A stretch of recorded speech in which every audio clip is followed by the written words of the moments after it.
Smoke detector একা পুরো fire alarm system নয়, বরং 5টি ভিন্ন উপাদান মিলে এমন একটি সিস্টেম তৈরি করে যা আপনার জীবন বাঁচাতে পারে।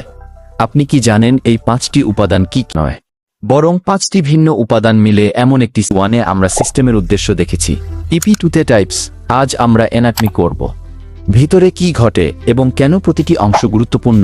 ফায়ার অ্যালার্ম সিস্টেম একটি দলের মতো কাজ করে, প্রতিটি সদস্যের ভূমিকা নির্দিষ্ট। প্রথমটি ফায়ার অ্যালার্ম কন্ট্রোল প্যানেল।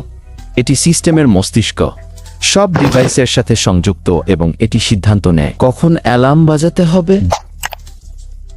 এটি সিস্টেমের চোখ, ধোঁয়া বা তাপ অনুভব করে এবং প্যানেলে সিগন্যাল পাঠায়।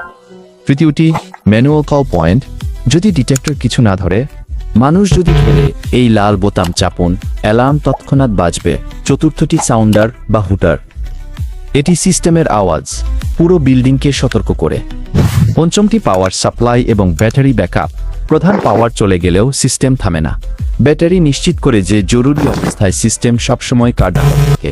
এই 5টি মিলে একটি সম্পূর্ণ জীবন রক্ষা চক্র তৈরি করে।